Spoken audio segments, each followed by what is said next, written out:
This is College Football Weekly with Brian Schaible on the SportsMap Radio Network. From the SportsMap Radio studios, here's Brian Schaible. And welcome back to the show. Greatly appreciate you joining us here every Saturday morning.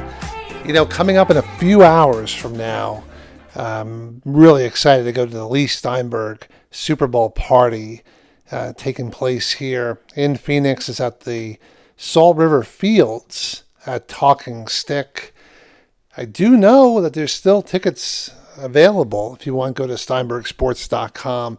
Should be able to get in at the party here last minute if you'd like an opportunity to attend. Really what's one of the highlights for me every year. I think I've gone to probably 10 or more of these, and it's just always a thrill, especially last year on the Sony lot in Los Angeles. And so can't wait for this one. This one should be equally fun. A lot of great causes there. The humanitarian awards going on as well. Bruce Smith being honored this year.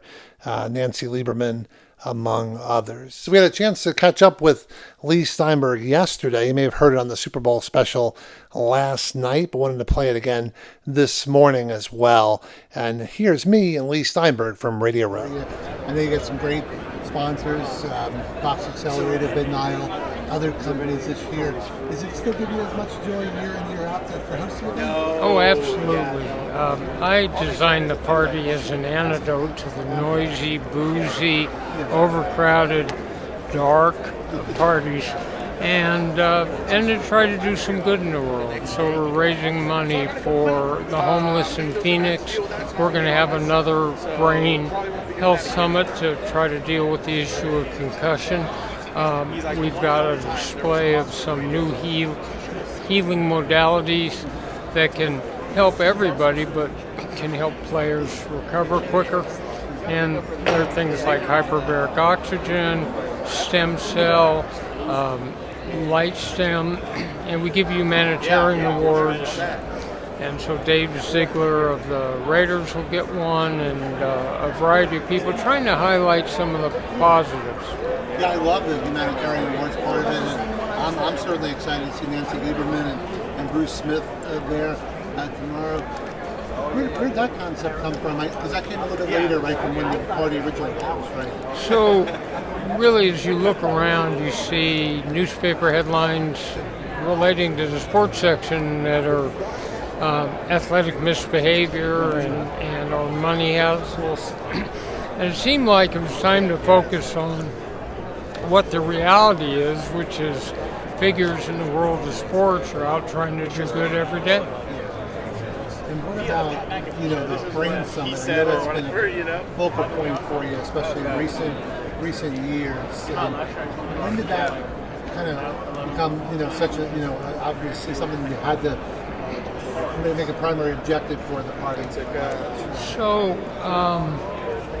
I had a crisis of conscience back in the late 80s, early 90s.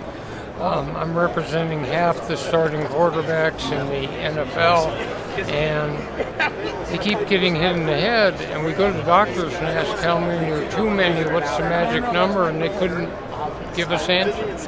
So I held the first concussion seminar in 1994, and Troy Aikman and Steve Young and Warren Moon and Drew Bledsoe were there, and we've kept holding them. And I've now found a couple breakthrough treatments that I think can heal the brain and bring back a concussed brain through the concept of neuroplasticity, growing new neurons. Yeah, it's been fascinating to see, and I love that at the party. And then there are tickets available. I know SteinbergSports.com, and we're on locally in Phoenix as well as all over. But I encourage everyone to check it out to see some of those developments. But I am curious. When you look at the draft prospects today, are there certain characteristics that, because you guys are famous, I think, for having impacts on and off the field. How do you decide who you want to take on when it's in college? By trying to do research and profiling a player. First, are they willing to be a role model? Are they willing to use sports as a springboard for other things? Are they bright? Do they have high character? Are they good people? And then the athletic quality you're looking for is how are they in adversity? The quarterback's thrown a couple interceptions, the game on the line, getting out of hand, the crowd's booing. Can they compartmentalize, adopt a quiet mind, and elevate their level of play in critical situations to take a team to victory? It's got to be, I know a lot of the guys that you end up bringing in are pretty highly ranked prospects, but how satisfying is it when someone just exceeds expectations that maybe even they had for themselves or others? And I know you've had a few quarterbacks and other players that have done that.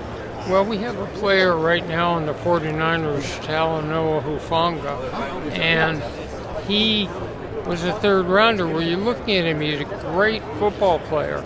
Now he goes out and he makes the Pro Bowl and he's all NFL, and that just shows you the draft concentrates on testables.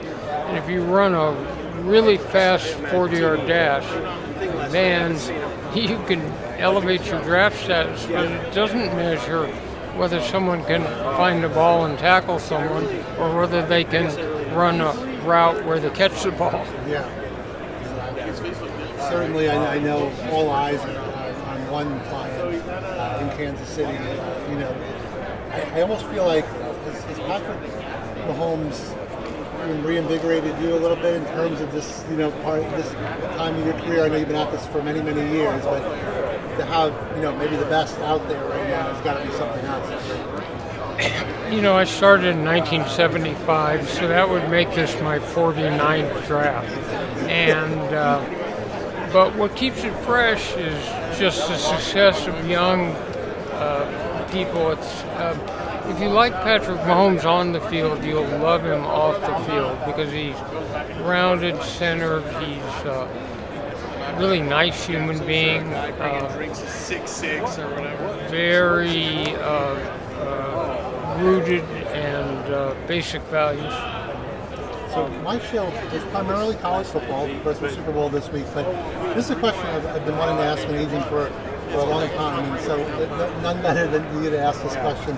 With the name, image, and likeness changes in college, it seems like there's opportunity, especially in some of the higher profile positions like quarterbacks, for guys might be more profitable to stay at school if there's enough of the packages put together. And I know some of the agencies will get involved in that as well, but is that something that's helpful or hurtful, or for like somebody in your position? I don't think that, for example, a top draft pick, because they get $2 million a year, are going to turn down the ability to get a $20 million signing bonus. So I think you'll still see the same rate. It had two dynamic effects on agentry. First of all, it pushes the age that a young person's looking for an agent or to market much younger. Now all of a sudden, if we don't sign the next high school quarterback coming to college and a marketing agent who represents athletes does, you may never have a chance to talk to him. So the age gets younger, and I'm not real comfortable with that. The second thing is recruiting and how it impacts that. So it's just going to separate the Power 5 conferences, the big schools, because their alums are forming collectives, which in which they'll assist the school in being able to offer through their businesses $2 million, $4 million is a guarantee to some high schooler going through recruiting. So it means that the Alabamas and Ohio States and Michigans and SC and Notre Dame, those schools will be competitively enhanced, but there'll be a real separation. I don't think we're far away from seeing the NCAA replaced by conferences that do their own negotiating. And that was Super Agent Leigh Steinberg live from Radio Row earlier in the week. Well, coming up next, we'll hear from Patrick Mahomes and Travis Kelce. This is SportsMap Radio.